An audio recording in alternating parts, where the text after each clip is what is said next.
somebody had said something about Big Daddy Kane, and then like 30 minutes later, he's talking on the radio. Next thing you know, you hear, hey, what's up, bro? Hey, stop! Kane beat on the air. You doing too much. I need the stage. I need the stage, split boy. That ain't my problem. When people hear the name Big Daddy Kane, but I heard Big Daddy Kane actually had hands, man. Somebody, I forget. He did. Big Daddy Kane was known to beat people up. He was like, he just was hot-tempered. He definitely was known to put his hands on. The first thing that comes to mind isn't some gangster or street brawler image. Somebody had said something about Big Daddy Kane, and then like 30 minutes later, he's talking on the radio. Next thing you know, you hear, hey, what's up, bro? Hey, stop! And Kane beat that on the air. Big Daddy Kane talked about it. We heard him on the radio. Mike, when was that? In the 80s. In the 80s? It's his legendary status in hip-hop. So what the heck? Just go take it. He's remembered as one of the smoothest lyricists to ever touch a mic, a true pioneer whose wordplay helped shape the golden era. You doing too much. I need the stage. I need the stage, split boy. That ain't my problem. That ain't my problem. But what most don't realize is that behind that cool, laid-back image was a side of Kane that could flip in a heartbeat. A tough, no-nonsense side that demanded respect from anyone who tried to test him.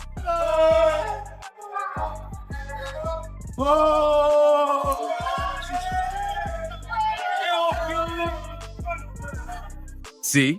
Just like how MC Hammer shocked everyone when folks found out he wasn't just a dancer but a real one from the streets, Kane had his own stories that proved he wasn't someone to mess with. Industry insiders knew this well, and some even saw it firsthand. This is my man, JC. Mike Tyson, of all people, once shared a wild story about a dude who got slick with Kane. Where's Tupac and Biggie Smalls? According to Tyson, not even an hour later, while that same guy was talking live on the radio, Kane pulled up in real life, and the next thing listeners heard was the sound of a beatdown happening live on air. When Tyson was asked if Kane ever admitted it, he said people didn't even need confirmation. The evidence was right there on the broadcast. And that wasn't the only time Kane showed his fire. Fast forward to August 26th, 2023, at London's O2 Forum in Kentish Town. He used to be rocking the jewelry, rocking the suits, had the hairstyle, had the fade, had the 3 cuts in his eyes, jewelry, everything. Like I said, his flow was rocking, man. Kane was headlining a Hip Hop 50 celebration, a well-deserved honor for one of the culture's true architects. The event was packed with heavy hitters like Onyx, Masta Ace, and more. Everything was going smooth until things suddenly went left. Mid-performance, a masked rapper walked on stage, standing front and center like he owned the place. That man turned out to be Comanche Sly from the UK group Hijack. At first, Kane let him rock, but after a few moments, you could see he was getting irritated. He stopped the music and looked Sly in the face, saying, "You're doing too much, Playboy. I need the stage. You're doing too much." Kane gave him a light shove, but Sly didn't move. He fired back with something slick, and Kane instantly snapped, replying, "That ain't my problem!" The tension hit the roof. Kane started taking off his jacket, ready to throw down right there on stage before his team rushed in to break it up. It was chaos, and pure proof that Kane still had that edge in him. The very next day, on August 27th, Hijack decided to speak their truth, and they didn't hold back for a second. The group took to Facebook, venting their frustration and blasting the DJs and promoters for what they called blatant favoritism toward the American acts. They claimed the UK artists were once again being pushed aside at their own event. Their post read, "As per usual, the DJs and promoters of the show licked the Americans and disrespected the UK side of the culture by not letting us perform. You were always unprofessional clowns." They even doubled down, saying, "So we walked on Kane's set and they didn't like it. You DJs and promoters are the reason UK hip-hop never grew, playing UK hip-hop only in the last 5 minutes of your radio shows to cover your whack bit." It was raw, emotional, and straight from the heart. But while Hijack came in hot, Big Daddy Kane played it calm and classy. In a follow-up interview, he didn't feed the drama. Instead, he flipped the energy into something positive, saying his main focus is building bridges between generations of artists, not tearing anyone down. Kane explained, "We had our shot, we did our thing." We're still around, and we have a fan base that supports us for our catalog. So we're not trying to threaten the younger generation, not trying to replace them. He even added that he'd love to sit down with artists like Lil Uzi Vert, Kodak Black, or even Migos just to connect and share wisdom. I think that's what's important, he said, when the past generation can talk with the future generation and give them game. It was a reminder that Kane's mindset is about unity, not ego. Still, whispers about Kane's street connections have followed him for years. There's long been talk linking him to Brian Glaze Gibbs, one of Brooklyn's most feared kingpins from back in the day, a man tied to the underworld of homicide and major narcotics operations. Whether those stories are true or exaggerated, it only adds to the mystique surrounding Kane. The perfect mix of cool, class, and quiet danger. But underneath that street-tough image lies another side, a side built on loyalty and mentorship. Despite being one of the most respected MCs alive, Kane never forgot to pull others up with him. One of the best examples, a young, hungry rapper named Jay-Z, whom Kane personally took on tour before Hav became a global icon. Kane saw his potential early and made sure the world would too. That's real legacy energy. Ice-T once shared a major moment from back in the day that proved just how deep Big Daddy Kane's influence ran. He recalled, "I actually met Jay-Z with Kane. Kane brought Jay-Z over to my house. That story alone says it all. Kane was out here introducing future legends before the rest of the world even knew their names." Now, a lot of people used to say Jay-Z was Kane's hype man, but Kane cleared that up himself. He explained, he wasn't a hype man. He basically made cameo appearances on stage. When I would leave the stage to go change outfits, I would bring out Jay-Z and Positive K and let them freestyle until I came back. Imagine that. Jay-Z, still young and hungry, rocking the mic during Kane's shows. Those moments were like early history lessons in greatness. Jay didn't just tour with him either. He even appeared on Kane's track Show and Prove from the 1994 album Daddy's Home and popped up in the music video too. Kane had an eye for talent and was never afraid to share the spotlight. He also gave early exposure to Tupac Shakur and a then unknown Biggie Smalls, letting them freestyle live during his Madison Square Garden set. That's not just generosity. That's hip-hop royalty sharing the throne. Moments like these prove why Kane's legacy runs so deep in the culture. He wasn't just respected, he was revered.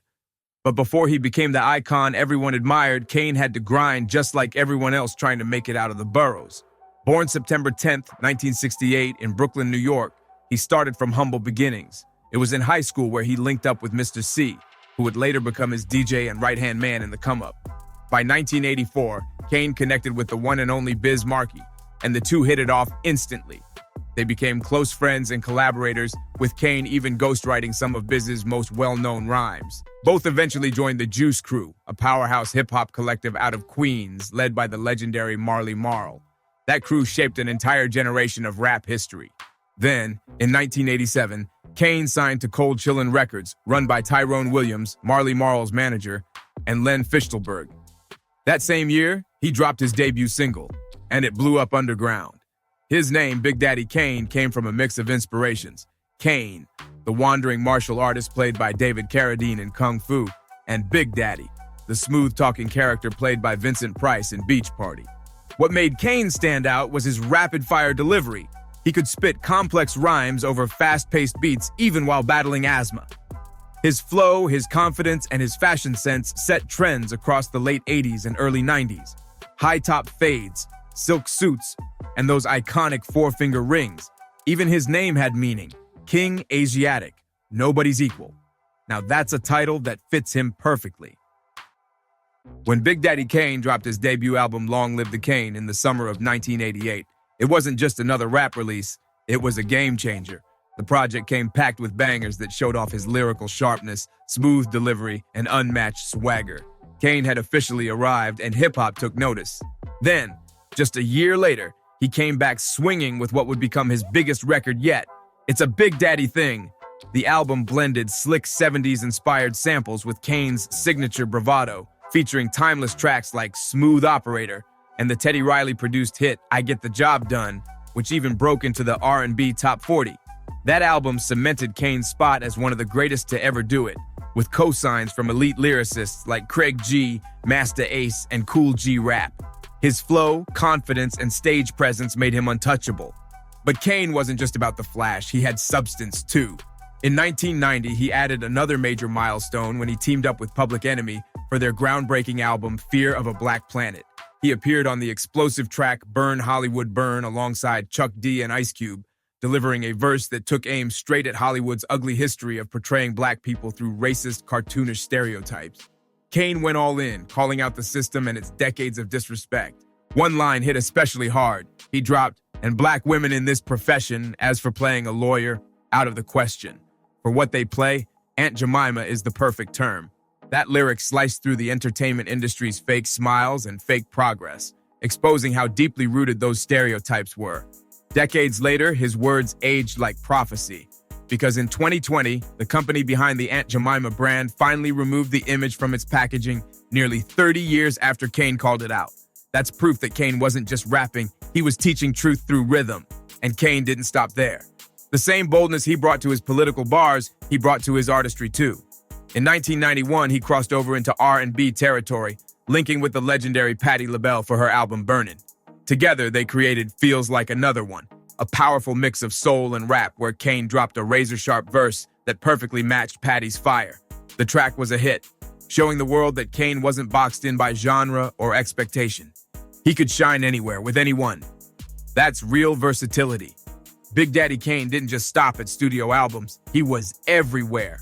He showed up in Patti LaBelle's Live in New York video, proving that his crossover appeal was no accident. Seeing Kane share the stage with a soul legend like LaBelle wasn't just iconic, it was a statement. He could move between hip-hop, R&B, and live performance like it was second nature, and the crowd loved every second of it. His reach extended into film too, and one of his biggest contributions came with the high-octane track Enough Respect for the Juice soundtrack in 1992. The cult classic movie directed by Ernest Dickerson and starring Omar Epps and Tupac Shakur. The song was pure adrenaline, packed with Kane's signature rapid-fire delivery and razor-sharp lyricism that perfectly matched the film's intense, street-driven energy. The moment that beat dropped, you knew Kane wasn't just rapping. He was commanding the soundtrack of a generation. But even before Juice hit theaters, 1991 had already been a massive year for him. Kane's lyrical brilliance was officially recognized on one of the biggest stages in music when he took home a Grammy Award for Best Rap Performance by a Duo or Group. The win came from his appearance on Quincy Jones's legendary track Back on the Block from the album of the same name, a song that fused hip-hop, soul, and jazz into a bold celebration of Black excellence and creativity. Kane stood shoulder to shoulder with R&B and rap heavyweights, proving that his name carried respect across every corner of the industry. As the 90s rolled on, Kane continued to experiment with his sound. Always fearless, he started blending more R&B flavor into his music, a risky move that earned mixed reactions. Some fans missed the hardcore bars, while others praised his evolution and versatility. Around this time, his connection to the 5% Nation, a movement rooted in Black empowerment and self-knowledge, became more visible in his lyrics. It gave his rhymes deeper meaning, but not everyone understood it, leading to both praise and pushback from different corners of the rap scene. Even so, albums like Looks Like a Job For proved Kane hadn't lost his touch. Critics showed him love, though the records didn't quite reach the same commercial peaks as It's a Big Daddy Thing. Still, Kane was never the type to fade out quietly. He stayed touring, performing, and keeping his name alive in the culture long after trends shifted. Beyond the mic, Kane jumped into acting, showing yet another side of his talent. In 1993, he made his movie debut in The Black Western Posse, directed by Mario Van Peebles, holding his own alongside a powerhouse cast. That same year, he popped up in Robert Townsend's superhero comedy, The Meteor Man. Kane was proving he could shine on screen just as hard as he did in the booth. But as his fame grew, so did the controversy, and Kane's next chapter would stir up headlines like never before. The 1990s were a wild and unpredictable era for Big Daddy Kane, and he stayed right in the middle of it all, pushing boundaries like few rappers dared to. At a time when hip-hop stars were still figuring out how far they could go, Kane was already breaking barriers. He shocked fans when he posed for Playgirl magazine and later appeared in Madonna's provocative coffee table book Sex, a project that featured a mix of celebs in bold, risque photo shoots that had everybody talking. The move showed that Kane wasn't afraid of controversy or criticism. He was fearless, comfortable in his own skin, and always ready to challenge what people thought a rapper should be. Then, in 1995, Kane teamed up with two of the biggest names in the game, MC Hammer, and Tupac Shakur for the track Too Late Playa featuring Danny Boy. The record was smooth yet powerful, a blend of soulful hooks and raw street flavor that captured the spirit of the time. But even as the track made waves, rumors started spinning about something even bigger. Kane possibly joining Death Row East, Suge Knight's ambitious East Coast expansion of his infamous label, Death Row Records. It was the talk of the streets for a while, but the deal never came together. Still, Kane didn't let that slow him down for a second. By 1997, he reunited with Frankie Cutlass and several Juice Crew veterans for The Cypher Part 3, a nostalgic anthem that celebrated hip-hop's golden years while proving Kane still had bars sharp enough to slice through any beat. And the following year, he dropped what would become his final solo studio album to date, Veterans Day, 1998. The project didn't hit the commercial heights of his earlier classics, and critics were split on it, but true fans knew Kane still had that magic. His flow, delivery, and charisma were timeless, even if the mainstream had moved on to a new wave. Through the 2000s and beyond, Kane never vanished. He stayed active, jumping on tracks, rocking stages worldwide, and showing love to every generation of MCS. His consistency turned him into a living legend, someone whose name carried weight no matter the year or sound dominating the charts. In 2000, he made a fiery appearance on Tony Touch's iconic mixtape The Peacemaker, spitting bars alongside rap titans Kool G-Rap and KRS-One. That track reminded everyone that Kane's pen was still elite and his delivery hadn't lost a step. From there, Kane shifted into a more collaborative mode, linking with artists from both the golden era and the underground circuit. He connected with groups like A Tribe Called Quest, the nostalgic Jurassic 5, conscious rap crew Little Brother, and even DJ Babu from the legendary Beat Junkies. That mix of classic and progressive artists showed just how adaptable Kane was, always respecting the past while embracing the future. Even after decades in the game, Big Daddy Kane proved one thing loud and clear: real talent never fades. Even decades after his debut, Big Daddy Kane proved he was still razor sharp with the pen. During the early 2000s, he dropped two standout singles that reminded everyone exactly why his name still carried so much weight. The first was The Man, the Icon, produced by none other than The Alchemist, delivering that classic East Coast grit with Kane flowing effortlessly over it. The second track, Any Type of Way, produced by the legendary DJ Premier, took things even deeper, showing Kane at his most reflective and raw.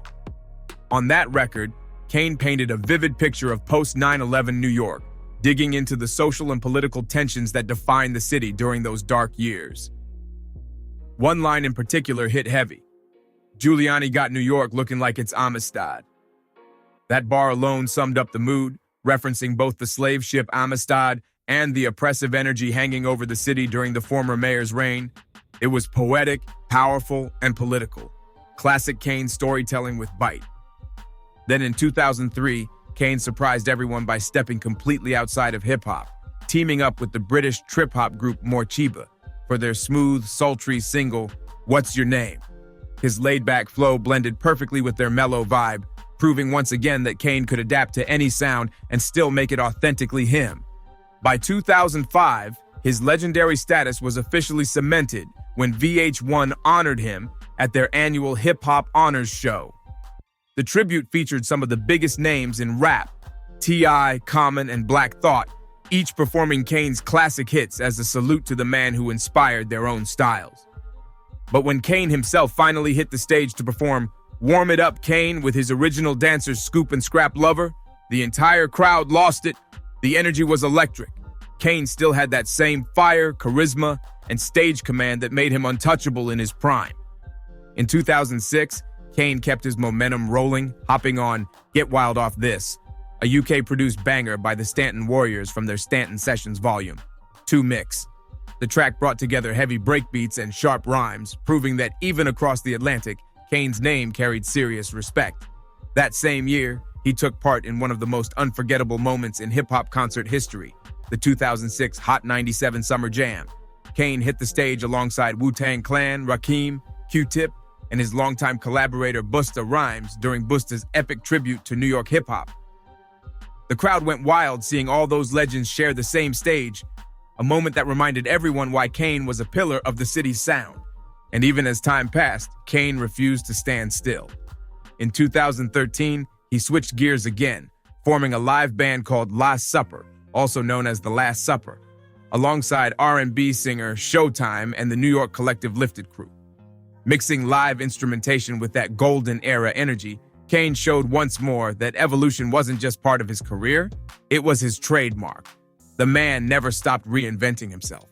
In 2013, Big Daddy Kane took another creative leap with his live band Last Supper, dropping their album Back to the Future on March 26th. The project was a smooth fusion of live instruments, soulful hooks, and Kane's signature bars, bridging old-school energy with modern sound. It was more than an album. It was a statement that real artistry never goes out of style. Then, in June 2020, Kane once again stepped into the spotlight. But this time, it wasn't about nostalgia or fame. It was about purpose. In the wake of widespread protests and racial unrest, Kane released a powerful single titled Enough, a passionate, heartfelt response to police brutality and racial injustice. The song hit like a punch, raw, emotional, and necessary. Through it, Kane reminded everyone that his voice wasn't just made for rhymes, it was made for truth and revolution. By this point, Kane's status was untouchable. He wasn't just another rapper from the golden era, he was a pillar of hip-hop history. Critics, fans, and artists alike recognized him as one of the most technically gifted and influential MCs to ever touch a mic. His lyrical precision, storytelling ability, and cool, confident presence made him a blueprint for what a real MC should be. Over the years, the accolades poured in. MTV ranked him number 7 on their list of the greatest MCs of all time. In Kool Moe Dee's iconic book, There's a God on the Mic, the True 50 Greatest MCs, Kane landed even higher, at number 4. Meanwhile, About.com placed him at number 3 on their top 50 MCs of our time list, praising his influence, lyrical agility, and timeless swagger, and the respect didn't stop there. In 2012, The Source, often called the Bible of hip-hop, ranked him number 8 on their top 50 lyricists of all time list, calling his pen razor-sharp and revolutionary. Critics across the board agreed that Kane was more than a rapper. He was an architect of the art form. Music historians and journalists echoed the same sentiment. According to AllMusic, Kane's best work stands among the finest hip-hop of its era, highlighting his versatility, charisma, and staying power. They described his smooth, player-like persona as one that inspired an entire generation of rappers who adopted his effortless confidence and charm. They also praised his reputation as a battle MC with near-peerless technique, a lyrical swordsman capable of dismantling anyone who dared step in the ring. Kane's command of rhythm, timing, and stage energy was something special. Even in an era stacked with giants, he stood out as a performer who could control the mic and the crowd with ease. Whether it was through his intricate rhyme patterns or his magnetic stage presence, Kane made sure every bar landed with impact. Critics and fans agree. His first 2 albums, Long Live the Kane, 1988, and It's a Big Daddy Thing, 1989, remain undisputed hip-hop classics. Those records didn't just define how rap sounded, they influenced how it looked, how it moved, and how it felt. Kane didn't just make music, he set the standard. Those early albums didn't just make Big Daddy Kane a star, they defined an entire era. From rapid-fire street rhymes to smooth love joints and infectious party anthems, his range was unmatched. Kane could switch from slick wordplay to soulful charm in a heartbeat, and fans loved every side of him. Even Rolling Stone gave him his flowers, praising how Kane's music has earned consistent critical respect decade after decade. They called him a rare kind of artist, someone whose catalog not only shaped hip-hop's golden years, but also continues to hold up against time itself. Writers and historians couldn't help but echo that same sentiment.